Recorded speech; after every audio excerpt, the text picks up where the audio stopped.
Tamid, and we should be in Gimel Chet. Am I correct? Yes. From Rico, they would hear the sound of the great gate being opened. From Rico, they would hear the sound of the shovel. From Rico, they would hear the sound of the wood that had been cotton fashioned into a wheel for the labor. And from Rico, they would hear the sound of Gavini, the crier. From Eureka, they would hear the sound of the flutes. From Eureka, they would hear the sound of the cymbals. From Eureka, they would hear the sound of the Levium song. From Eureka, they would hear the sound of the shofar. And from some say also the sound of the Kohen Gadol when he mentioned the name of God on Yom Kippur. Excuse me. From Eureka, they would smell the fragrance of the compounded incense. And Reb Eliezer ben Diglai said they would go to the mountains of my father's household, on the mountain of Mikvar, and they would sneeze because of the fragrance of the compounded incense. The Kohen, who won the privilege of clearing the ashes of the inner altar, entered and took the basket, and he placed it in front of himself, and he would scoop up the ashes and place them onto the basket. And at the end, he swept the rest inside it, and he left the basket and went out. The Kohen, who won the privilege of clearing the ashes from the menorah, entered the Hekel, and if he found the two eastern lamps burning, he would clear the ashes from the rest of the lamps and would leave them two burning in their place. If he found that the two eastern lamps were extinguished, he would clear the ashes and relight them from those that were still burning. And afterwards, he would clear the ash from the meat rest. And there was a stone in front of the menorah in which there were 3 steps upon which the Kohen would stand and prepare the lamps, and he would place the jug on the second step and exit. I don't remember reading anywhere what happens if he doesn't find anything lit. If he doesn't have anything lit, then he just has to clean them all. Just clean them all, right? Yeah. And relight. Okay. If they've all burned out, then yeah, he just clean them all. They would not tie up the lamb, rather they would bind it a Akedah style. Whoever won the privilege of carrying the limbs would hold the lamb, and this is how the lamb was positioned in its binding. His head pointed to the south, and his face was turned to the west. The slaughter stands on the east side of the lamb, and his face was toward the west. The Tamid of the morning was slaughtered by the northwest corner of the altar on the second ring. The Tamid of the evening was slaughtered by the northeast corner on the second ring. The slaughter is slaughtered, and the retriever of the blood perceived it. He came to the northeast corner of the altar and would apply blood to the east and to the north. He came to the southwest corner and would apply the blood to the west and then to the south. The Kohen would pour the remainder of the blood into the southern base of the altar. Okay. All right, so the narrative continues. So after having shechted the animal, what normally would happen is if he was just a butcher, he would take the foot and just stuff it on the hook, and it would break the foot just so that he could hang it up conveniently. However, this is not considered covered to the korban. Rather, he would make a hole through its knee so it wouldn't actually break any bones. Mm-hmm. Okay. And you would hang it from there. And then he would start to skin it going down until he gets to the place of the chest. At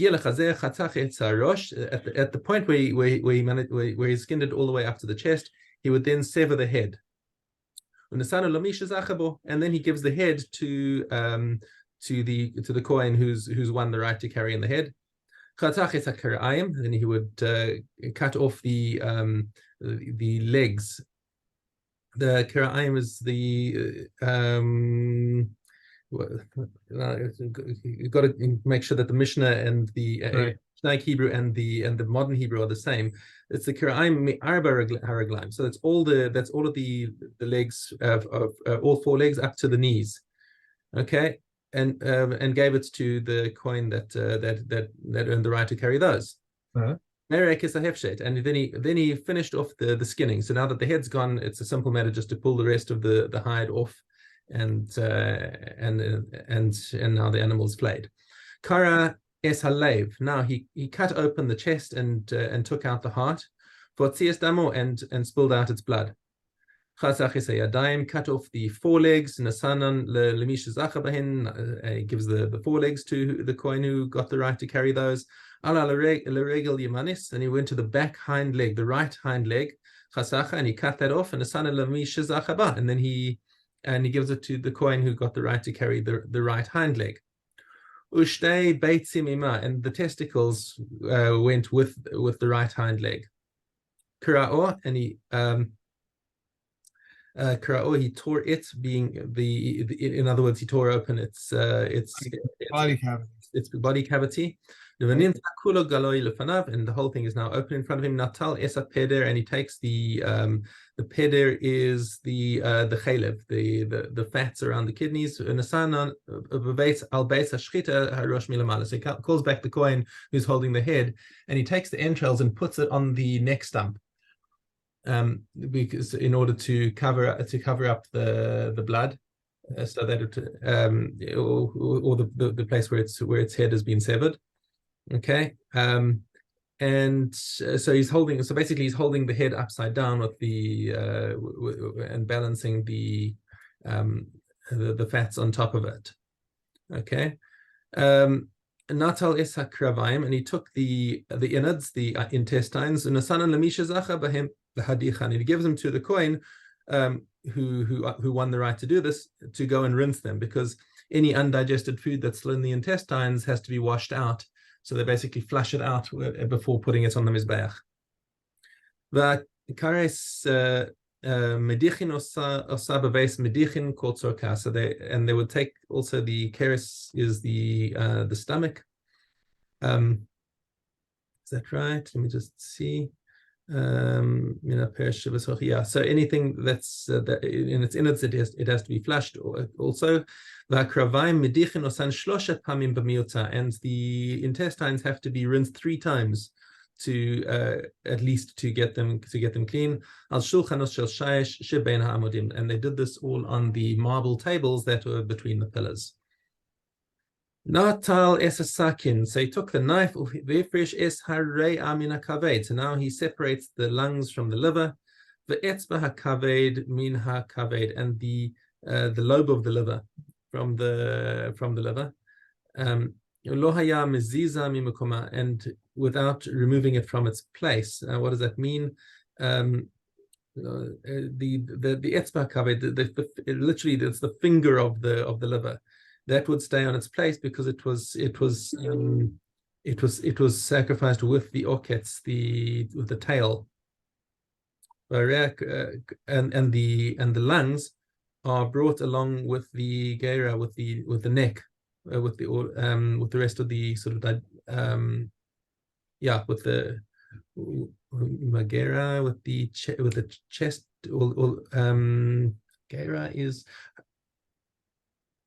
Let me just get the exact translation over here from my. He took the knife and separated the lung from the liver, and separated the liver appendage from the liver, but would not budge it from its place. He would pass the sides of the breast and give it to whomever won the privilege of carrying it.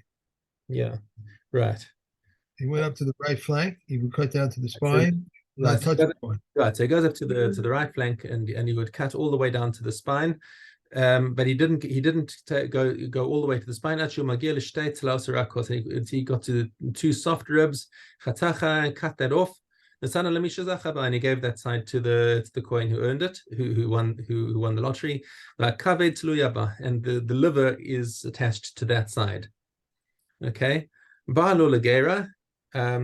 So now he came to the neck, right? But right. No, right. He approached the neck and left it in 2 ribs. So the 2 ribs there, 2 ribs on either side. And he cut it off there. And he gave that to the Kohen who got the right.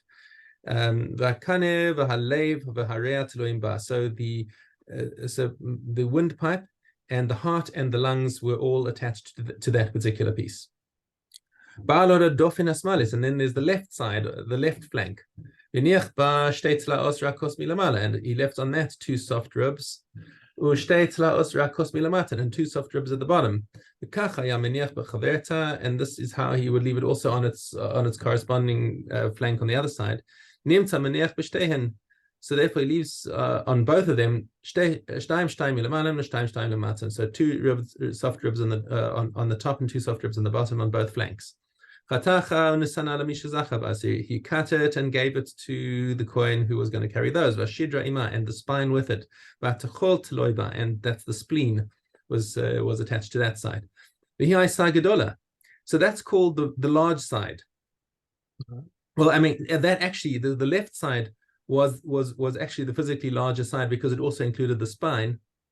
But shal yamin korin gadola, but the right flank was called the larger side shakaved sluyaba, because they left the liver attached to that, so it actually was physically looked bulkier, because the liver is obviously a very large organ. In fact, the liver is the second largest organ in your body. Oh, I know that. You know what the largest organ is? What? Your skin. The skin is Considered an organ. Yes, I know that. it's considered an organ, and the liver is the second largest. Yeah. Okay. Balo le'oketz. He comes to the tail chotcho and cuts it off. And nasano lemisha zachaba, and whoever gets to carry it. Ha'alya ve'etzba kaved ushtei klayasimo. So the oketz, I guess, is basically the spine, and the tail. The two terms here for the tail. There's the let me see what's the rump. So the oketz is called the rump, and the alia is the fatty tail of the lamb. Okay, and he gave it to the kohen who's got the right for that one. Nimtzu kulan dim b'shura, and all of them now standing in a line. Avarim biadam. Okay, so now we're going to enumerate all of the kohanim who are holding the various different parts of the tamid, and in order. Harishon b'rosh of a regel, so he's carrying the head and the back. The right hind leg.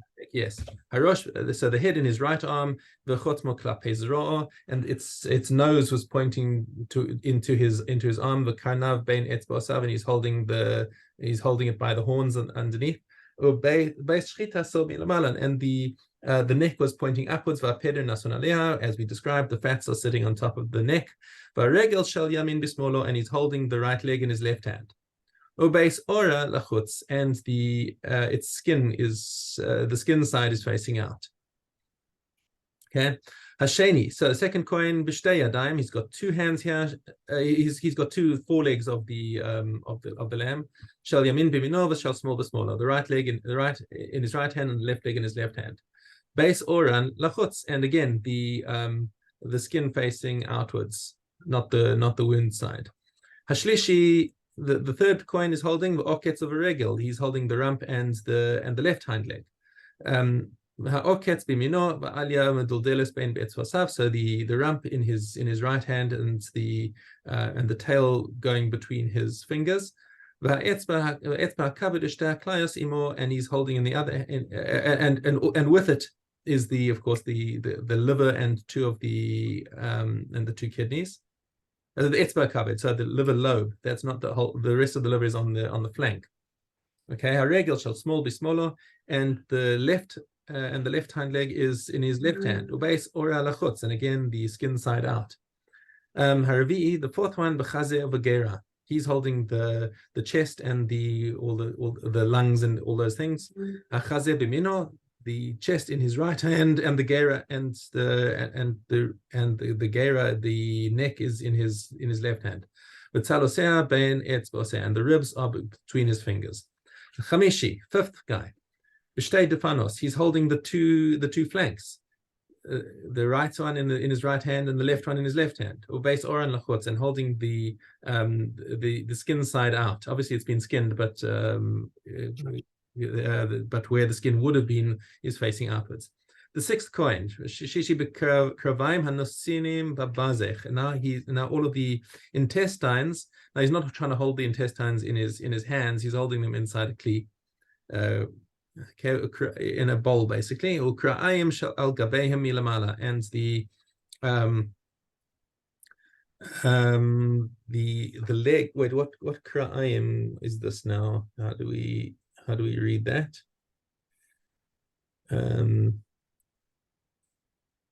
It's the feet. So it's just the feet here.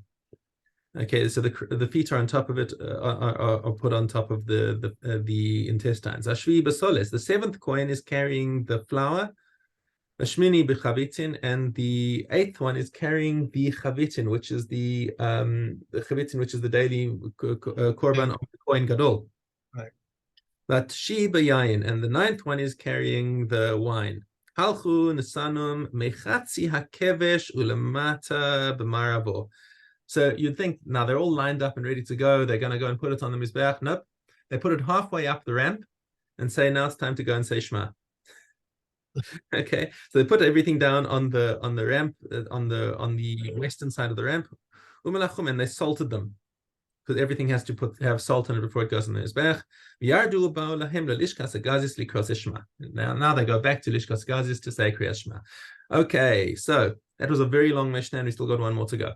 Amar lahem hamamune. So the appointed Kohen says to them, okay, Baruchu bracha achas. Make one bracha. Now, what does this mean? The Gemara comes in brachas comes to explain that this is just the bracha of Ava Rabbah that we say around Kriyas Shema. But Yotzer Or they leave until later, because the order of those two brachas is not ma'akev. We've got it in the Siddur in one way because we have no need to change it, and that's the proper way to do it. But the Kohanim, according to the Gemara, did this in a different direction. They just made sure to say Kriyas Shema before, and then they could come back later and say the bracha of Yotzer Or later. And they also read the 10 Commandments. Now that actually used to be a big part of the davening, is saying V'aseres Adibros. The reason why we stopped doing that was because of the Minim, who said, the 10 Commandments are the important part of the Torah and forget about everything else. And we said, nah. And Dafka stopped saying V'aseres Adibros. In order, we do a lot of these things like we've changed our practices just to stick it to the minim. Okay. Anyway, so they would, but in the Mikdash they would say Aseret Advarim and Shema, V'Hayim Shamoa, and Bayomer. So basically all 3 paragraphs of Shema. Berchu es ha'am shalosh brachos. They would bless the am with 3 brachas. Now, normally you would think, okay, 3 brachas kohanim, that's Birkas Kohanim, right? No, it's not. It's actually not. They would do that later. Emes v'yatziv, they would say the bracha of Emes v'yatziv v'avoda. They would also make the bracha of avoda ayi ritzei, right? And Birkas Kohanim, and the last one, that's called Birkas Kohanim over here. Now the commentary over here says this is just reading the psukim only without lifting up their hands, because the Kohanim did not do the Birkas Kohanim by raising their hands until after the bringing of the Korban Tamid. The Tamid has to come first. Right. So now they're not making bracha. They're only making these brachas to so that the Tamid should be accepted by Hashem with graciousness, beratzon, and this is according to Bartanura. So those who explain that the Birkas Kohanim here is actually the bracha of Sim Shalom. Okay. So we're not actually saying the Yivarecha Hashem v'Yishmerecha at this point. Okay, Ubeshabbos mosifin bracha achas leMishmar Yotzei, and so I'd also add a bracha there for the Mishmar of Kohanim that's leaving, which is Mish Shachanes Shemo B'Vaiseh. He who rests his presence in this house should rest between you with love and brotherhood and peace and companionship, I guess. So this is what that's what it says in the Gemara in Brachas. It's tzarich iyun why that's called a bracha, because it's not a bracha b'shem malchus. It's just giving a good wishes to the Kohanim who have just finished their shift. Okay, and that's our 3 Mishnahs for today. It must be a very big honor to be a Kohen, but I don't know, to go through this. I don't know. You can't have a weak stomach to be a Kohen. Sure. Wow. Okay. Well, back to Meila. And a weak stomach goes on here also. It's not so easy to have a weak stomach when you're doing Meila. Okay. Vabet. A household to send consecrated money for the deaf, mute, a deranged person, or a minor. If he carried out his assignment, the household has committed Meila. If he did not carry out his assignment, the storekeeper has committed Meila. If the householder sent the money with a competent person and remembers that the money was consecrated before the agent reaches the house storekeeper, the storekeeper will have committed Meila when he spends the money. What should he do? you should take a pruta or a utensil and says, the consecrated pruta, wherever it is deconsecrated onto this, since consecrated items can be redeemed with money or with items that are worth money. If the householder gave the agent a pruta and said to him, bring me lambs with half of the pruta and wicks with the half of the pruta, then the agent went and brought him lambs for the entire pruta or wicks for the entire pruta, or the householder said to the agent, bring me lambs for the entire pruta or bring me wicks for the entire pruta, and the agent went and brought lambs with half of it and the wicks with half of it, neither of them has committed me'ilah. However, if the householder said to the agent, bring me lambs with half of the pruta from such and such a place, and wicks with half of the pruta from such and such a place, and the agent went and brought him lambs from the house of the wicks and wicks from the house of lambs, the agent has committed me'ilah. If the householder gave the agent 2 prutas and said to him, bring me an esrog, and the agent went and brought him an esrog with 1 pruta and a pomegranate with 1 pruta, both of them have committed me'ilah. Rabbi Yehuda says the householder has not committed me'ilah, for he can say to the agent, I would have wanted a superior esrog, and you brought me a small inferior one. If the householder gave the agent a golden dinner and said to him, bring me a shirt, and the agent went and brought him a shirt with 3 of the Salem and a coat with 3 of the Salem, both of them have committed me'ilah. Rabbi Yehuda says the householder has not committed me'ilah, for you can say to the agent, I would have wanted a superior shirt, and you brought me a small inferior one. Okay. Hey. What are we doing after? We have another mission to go to after we do these 2 for tomorrow. I'm sorry, did you get that? What's the next thing we do after this? Because we're going to finish this. We're going to finish it, so then we're going on to Tamid. Tamid, okay. Back to Tamid, okay. Yeah. Gemara. If one declares this animal is hereby a tamora for an ola, or tamora for a shlamim, or it is therefore a tamora for an ola. These are the words of Rameya, and Rabbi Yossi says if he intended to say this from the onset, since it is impossible to utter 2 designations simultaneously, then the declaration stand. However, if after he declared it, this is hereby a tamora for an ola, and then he reconsidered and declared a tamora for a shlamim, it is a tamora for an ola. If one declares this unsecrated animal is hereby in place of these offering, the substitute of this or the exchange of this, the unconsecrated animal, thereby becomes a tamora. However, if he declares this offering is hereby deconsecrated unto the unconsecrated animal, the unconsecrated animal is not a tamora. But if the consecrated animal is blemished, then it becomes unconsecrated and he must take up its value. If one declares this animal hereby in place of a katos or in place of an ola, he has not said anything. However, if he declares in place of this katos or in place of his ola, or in place of a katos or in place of an ola that I have in the house, if he has such an offering, his words stand. If one declares regarding a non-kosher animal or blemished animal, these are hereby an ola, he has not said anything, and these are hereby for an ola, and then they are sold, and he brings with them their proceeds for an ola. Okay. Okay. All right.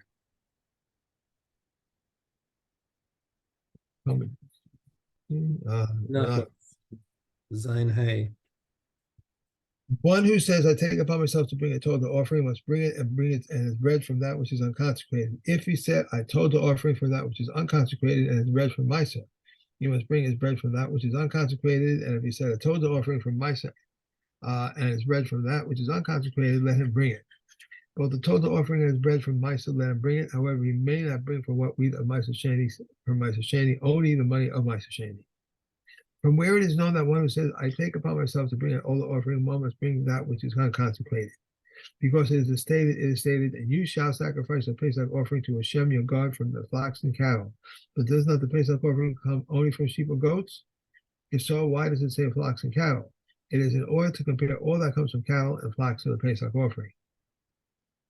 Just as the Pesach offering which comes as an obligation comes only from that which is unconsecrated, so too anything which comes from an obligation may be brought only from that which is unconsecrated. Therefore, if one says, I take upon myself to bring a total offering, or I take upon myself to bring a shlamim offering, since they come as an obligation, they may come only from that which is unconsecrated. However, libations in all cases come from only that which is unconsecrated. Can you hold on